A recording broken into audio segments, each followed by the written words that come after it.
Jessica Tarlov was talking about how this is actually not very good policy because of polling and approval numbers and all that stuff. And she makes great arguments when it comes to this stuff. But she's still operating in this mindset that this isn't an occupying force and that this is not a dictatorship, a wannabe dictator. He's still trying to get there, but he's definitely a fascist. A lot of these people, Black and brown Americans, on the immigration issue certainly supported Donald Trump, but his approval rating on those issues has been going down steadily since they've seen what this is. Quinnipiac, 41% approval, 57% disapproval, only 39% approval on deportations. And what they're hearing is that stories of how people are being picked up from things like immigration court, Home Depots. There was a story about a San Antonio area ICE detention center, a huge spike in 911 calls from people who have been detained there, reporting increased suicide attempts and sexual abuse.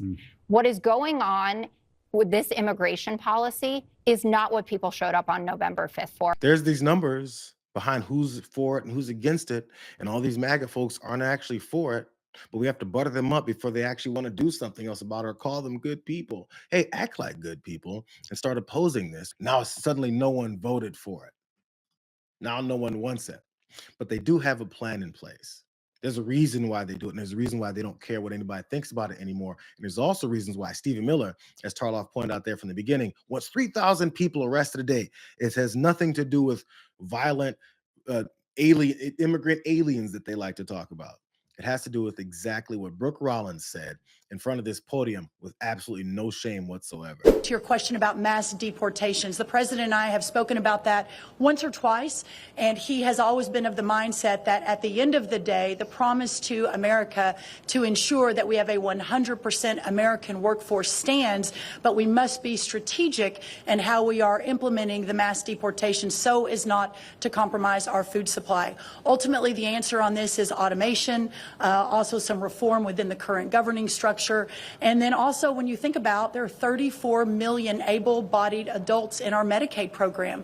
There are plenty of workers in America, but we just have to make sure we're not compromising today, especially in the context of everything we're thinking about right now. So no amnesty under any circumstances. Mass deportations continue, but in a strategic and intentional way as we move our workforce toward more automation and toward a 100% American workforce. As they move the workforce to 100% automation and also American workers, where will they find these American workers that apparently will take over? Because as we've seen, as to not disrupt our food supply chain, she pointed out.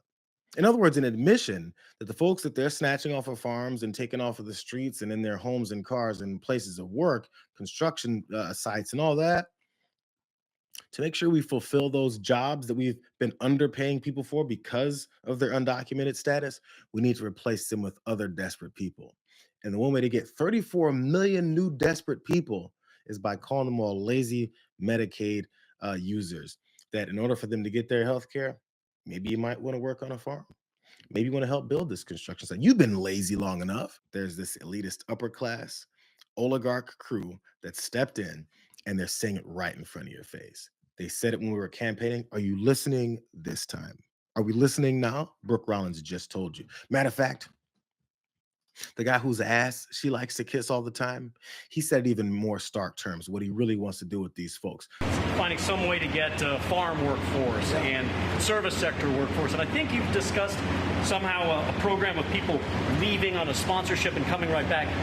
Can you give us a little more detail about that and why, in the view of some hardliners, it's not amnesty? Take care of our farmers and hotel workers and various other people, and we're working on it right now, and Ron's going to be involved, and you're involved already. So we have a lot of cases where ICE will go into a farm, and these are guys working there for 10, 15 years, no problem.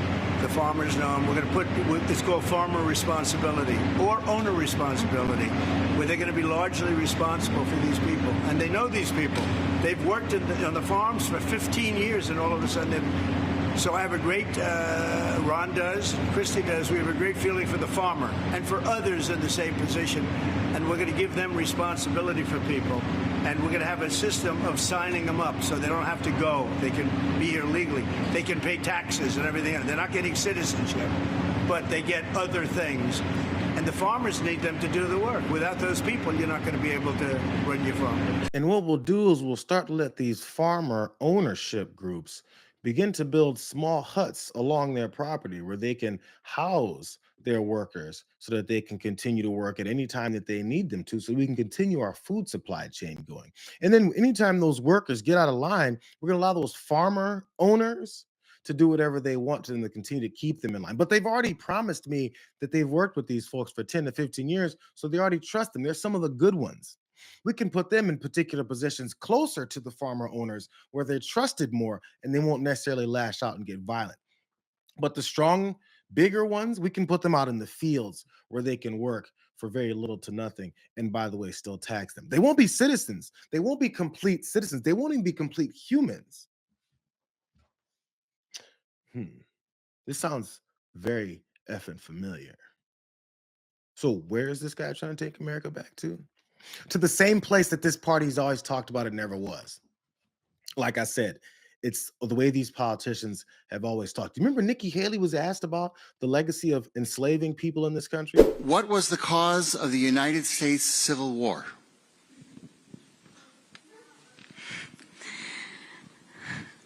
Well, don't come with an easy question or anything. I mean, I think the cause of the Civil War was basically how government was going to run, the freedoms and what people could and couldn't do. What do you think the cause of the Civil War was? I'm not ready to be president. I want to see your view on the cause of the Civil War.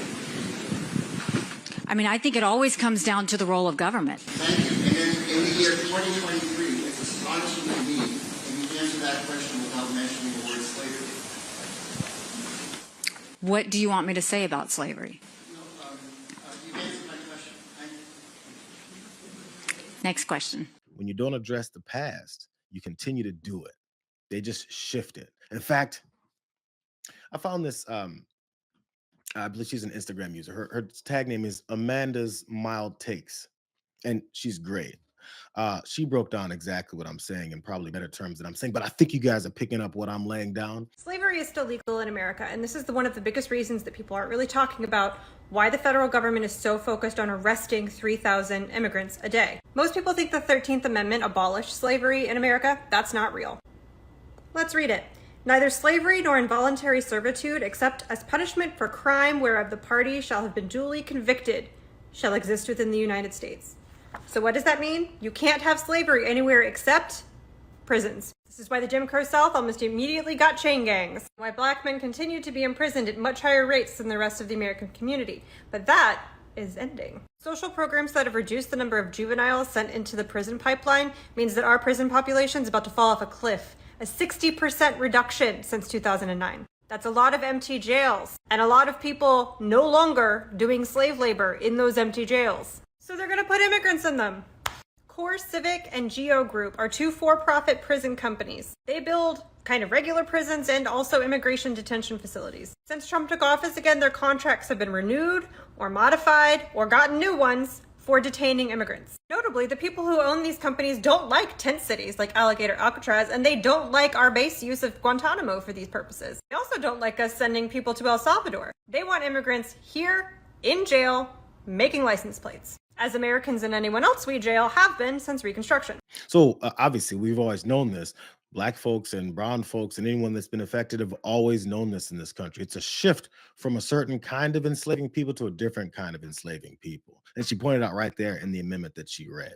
So as long as you have prisoners, you can use them as slave labor. Obviously, we already know this, but we just accept it. You can also abuse them. They can be in prisons where they're getting raped and murdered and get into fights and even get abused by prison guards as well. Weird how that's such a similarity to the way this country began and how it was built to the greatest nation on earth. But now they have to shift it. Remember how upset people always were with activists, prison reform folks? Because they're continuing to change the way that they used human beings that they need to stack in as many for-profit and even nonprofit prisons as possible so that they could have more prison labor to pay for this whole thing we call capitalism from these folks who say they're the best businessmen on earth, when in reality, they're the best enslavers on earth. There's a second part of this from Amanda's Mild Take. Now, who is the Geo Group's largest source of contractors? ICE. Who runs ICE now? Tom Thumb Homan, who used to work as a consultant for Geo Group. Thumb Homan, who used to do lobbying work for Geo Group. Pam Bondi.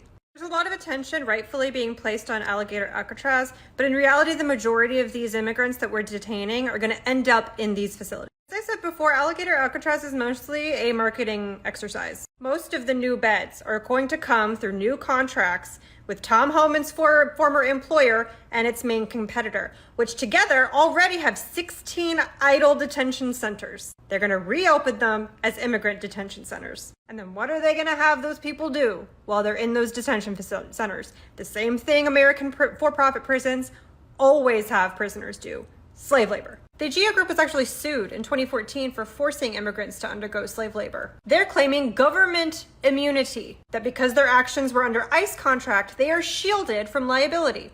And the Supreme Court has agreed to hear their case. Yes, this Supreme Court. When I say that the Trump administration is the culmination of decades and centuries of existing and systemic rot in this country, this is the kind of thing that I mean. The scale and the volume and the marketing makes it feel unprecedented, but you know what really makes it feel unprecedented? The fact that white people are paying attention now. Are we paying attention?